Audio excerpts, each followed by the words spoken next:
안녕하세요. 하만이 유다 백성을 전멸시킬 계획을 세웁니다. 오늘 본문은 에스더 3장 1절에서 15절입니다. 1절. 이런 일들이 있은 후 아하수에로 왕은 아각 사람 함무다다의 아들 하만의 지위를 모든 귀족들 가운데 가장 높은 자리에 올려주었습니다. 2장의 마지막 부분은 모르드게가 공로를 세웠지만 아무런 포상을 받지 못한 것으로 끝났습니다. 3장에서 자연스럽게 모르드게가 이 일로 인해 상을 받고 지위가 상승되는 이야기가 기대되는데 뜻하지 않게 하만의 지위가 상승됩니다. 신복들의 황제 암살 시도 이후 왕은 모든 신하를 절대 굴복시키는 조치로 반역자들에게 두려움을 심어줄 한 인물에게 전권을 부여한 것입니다. 2절. 왕의 문에 있는 왕의 모든 신하들은 하만에게 무릎을 꿇고 경의를 표했습니다. 왜냐하면 그에게 그렇게 하라는 왕의 명령이 내려졌기 때문입니다. 그러나 모르드게는 무릎을 꿇지도 경의를 표하지도 않았습니다. 왕이 하만에게 무릎을 꿇고 절하라는 명령을 내린 것은 아마도 하만의 급격한 신분 상승으로 인해 반발하던 자들이 있었기 때문에 내린 조치인 것으로 추측할 수 있습니다. 이후 왕의 곁에는 조언을 구하는 7 귀족들도 다른 어느 신하들이나 관료들도 등장하지 않습니다. 측근에서 암살 용의자가 나왔다는 사실로 인해 두려워진 왕은 합법적인 정치 행위를 전면 중지시키고 공포 정치에 유능한 한 명의 관료에게 다른 모든 신하를 복종하게 만듭니다. 아하수에로는 스스로를 격리하고 오직 하만의 의견만을 신뢰하고 듣게 된 것입니다. 그 후부터 페르시아의 정책은 단 한 사람, 하만의 관점과 욕망에 의해 결정되었습니다. 3절. 그러자 왕의 문에 있던 신하들이 모르드게에게 물었습니다. 왜 왕의 명령을 거역하느냐? 모르드게가 절하지 않은 이유는 하만이 자신을 숭배의 대상으로 만들었기 때문입니다. 모르드게는 그런 복종을 사람에게 돌릴 수 없기 때문에 거부한 것입니다. 우상을 거부하는 사람들과 그런 우상 거부를 용납하지 못하는 사람들 사이에는 늘 전투가 있습니다. 4절. 날마다 그들이 모르드게를 설득하려 했지만 그는 그 말을 듣지 않았습니다. 그리하여 그들은 자신이 유다 사람임을 밝힌 모르드게의 행동이 어떤 결과를 초래하는지 보려고 하만에게 고자질했습니다. 날마다 설득하려 했지만 말을 듣지 않은 것은 요셉이 보디발 아내의 유혹을 거절한 것을 상기시킵니다. 요셉과 모르드게 둘 다 신앙적 이유로 거절했고 부당한 요구에 대한 거절 이후 거짓 증거로 인해 죄 없이 비극의 상황에 처해지지만 궁극적으로는 하나님의 섭리로 구원을 받고 나라의 제2인자의 자리에 오르게 됩니다. 원문으로는 자신이 유다 사람임을 밝혔다는 문장이 맨 마지막에 나옵니다. 직역하면 왜냐하면 그가 그들에게 유다인이라는 것을 말했기 때문이다 하고 하만에게 고자질한 이유로 제시되고 있습니다. 5절. 하만은 모르드게가 자신에게 절하지도 경의를 표하지도 않는 것을 보고 화가 치밀어 올랐습니다.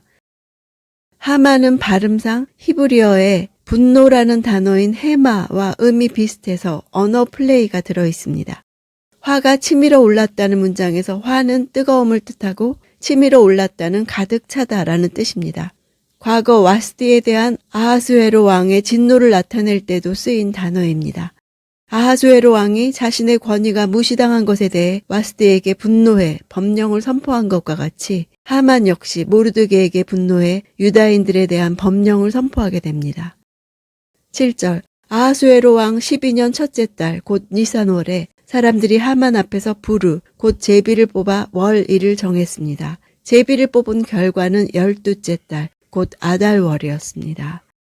점성술이 발달한 페르시아 내에서는 특별한 일을 수행할 때를 결정하는 것을 중요하게 생각했습니다. 정월에 제비를 뽑은 것은 그 당시에 행해졌던 풍습으로 그들은 신들이 그때 1년 동안의 모든 운명을 정한다고 믿었습니다. 이때는 에스더가 왕후가 된 지 5년째 되는 474년입니다. 수르바벨에 의한 1차 귀환이 있은 후 60년 정도 지난 때이고 에스라가 귀환하기 16년 전에 해당되는 시점입니다. 유다인의 전멸이 성공했다면 그 후에 귀환은 없을 위기이며 귀환한 백성들의 운명도 위태로울 것이었습니다. 제비 뽑힌 날이 11개월 후인 것은 궁극적으로 하나님께서 당신의 백성을 대적하는 악인을 멸하고 그 백성을 구원하기 위한 시간으로 사용되었습니다. 8절. 그 후 하만이 아하수에로 왕에게 말했습니다. 왕의 왕국 모든 지방에 있는 여러 민족들 사이에 흩어져 살고 있는 한 민족이 있는데 그들의 관습은 다른 모든 민족들과 다르고 또 그들은 왕의 법률을 따르지 않고 있습니다. 그들을 그냥 내버려 두는 것은 왕께 좋을 것이 없습니다. 흩어져라는 것은 강의 수동형입니다. 타의에 의해 분산되었다는 뜻입니다. 포로 귀환 칙령 이후에 유다인들 가운데 재산을 많이 소유하고 세력이 있었던 자들은 귀환하기를 꺼려했습니다. 그들의 관습의 관습도 따트, 왕의 법률의 법률도 따트입니다. 하만은 교묘하게도 따트라는 동일한 단어를 사용해서 유다인들의 율법이 달라서 페르시아의 국법을 어기고 있다고 오해할 수 있도록 언어 플레이를 하고 있습니다. 사실 유다인들에게 있어 왕의 법보다는 하나님의 율법이 더 우선했으나 페르시아의 법과 정면 충돌했다고 보기는 어렵습니다. 내버려 두다 하는 단어는 쉬게 하다라는 뜻입니다. 페르시아에서의 유다인의 휴식을 빼앗기 위한 하만의 계략이 결국은 유다인들에게 승리와 휴식을 제공하게 되는 계기가 됩니다. 9절 왕께서 원하신다면 그들을 멸망시키라는 칙령을 내리십시오. 그러면 제가 은 1만 달란트를 왕궁의 창고에 헌납해 왕의 업무를 맡은 사람에게 주겠습니다. 하만이 제공하겠다는 은 1만 달란트는 34만 2,700kg으로 천문학적인 금액입니다. 당시 페르시아가 1년에 걷어들인 총 세금의 3분의 2에 해당하는 막대한 액수입니다. 왕이 유다인들을 죽임으로 그들에게 받을 세금의 손실을 계산할 생각을 종식시키기 위한 조치입니다. 아무리 제국의 2인자여도 이토록 많은 금액을 충당하겠다고 한 것은 유다인들을 도륙하고 그 재산을 탈취해 그 액수를 채워 넣으려는 계산을 한 것입니다. 10절 11절 그러자 왕은 손가락에서 자기의 인장 반지를 빼어 유다 사람의 원수인 아각 사람 함므다다의 아들 하만에게 주며 말했습니다. 그 돈은 내가 가져라. 또한 그 민족도 내가 하고 싶은 대로 처리하여라. 하만의 은을 취하지 않은 것처럼 들리지만 나중에 모르드게와 에스더의 말을 통해 왕이 그 뇌물을 받으려는 것을 알 수 있습니다. 특히 그리스와의 패전 후 국고 사정이 좋지 않은 상황에서 그 많은 액수를 거부하지 않았으리라 추측합니다. 왕의 말은 동양적인 체면상의 거절로 이해하면 됩니다. 12절 그리하여 첫째 달 13일에 왕의 비서관들이 소집됐습니다. 하만이 명령한 모든 것들은 각 지방의 문자와 각 민족의 언어로 기록돼 왕의 총독들과 여러 지방의 통치자들과 여러 민족의 귀족들에게 하달됐습니다. 이 칙령은 아하수에로 왕의 이름으로 쓰였고 그 인장 반지로 봉인됐습니다. 첫째 달 13일은 이스라엘 민족이 과거 이집트의 압제로부터 벗어난 날인 6월절 바로 전날이라는 점에서 아이러니가 아닐 수 없습니다. 유다인의 구원을 기념하는 전날, 유다인의 진멸을 알리는 죽음의 조서가 전달되었습니다. 모든 동사가 수동태로 쓰임으로써 비극적인 그들의 운명을 나타냅니다. 대적들은 길일에 모여 자신들의 계획을 실현시키려 했으나 하나님께서 이 일에 개입하셔서 자기 백성을 보호하셨기에 유다인들에게는 유월절을 연상하게 하는 구속사건이 다시 한번 재현될 것입니다. 13절 특사들이 모든 유다 사람들을 노소를 불문하고 여자와 아이들까지 12째 달 곧 아달월 13일 하루 동안 모조리 죽이고 학살하고 그 물건들을 약탈하라는 명령을 왕이 다스리는 여러 지방으로 보냈습니다. 특사는 달리는 자라는 뜻입니다. 당시로서는 특사들이 소식을 가장 빨리 전할 수 있는 수단이었습니다.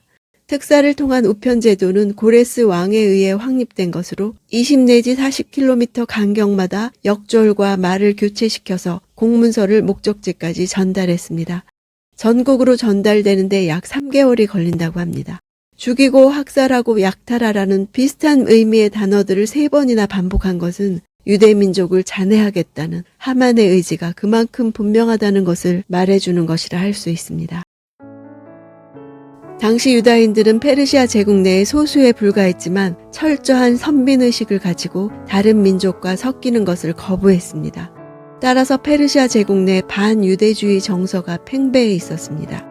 하만은 유대인들에 대해 다른 민족과 다른 구별된 법률, 즉 하나님의 율법을 가지고 있다고 말합니다. 이런 민족적 구별됨은 오늘날 그리스도인의 삶에서도 나타나야 합니다. 모르드게가 하만에게 절하지도 않고 경의를 표하지도 않은 것은 하나님에게만 하겠다고 결단했기 때문입니다. 자기 정체성에 대한 결단입니다. 예수님을 믿은 순간부터 하나님은 우리의 정체성을 분명히 하기를 원하십니다. 하나님의 자녀로 살 것인지 아니면 세상에 속한 자로 살 것인지를 결정하기를 원하십니다. 그리스도인은 결코 중립적이 될 수 없습니다. 세상의 반기독교 정서를 이기고 극복하는 신앙의 유산이 이어져야 합니다. 우리 삶 속에서 결단을 요구받는 순간이 있습니다. 결단은 곧 죽음입니다. 하나님이 나를 위한 놀라운 계획을 가지고 계심을 신뢰할 때 결단할 수 있습니다. 그럴 때 하나님의 역사는 일어나기 시작합니다.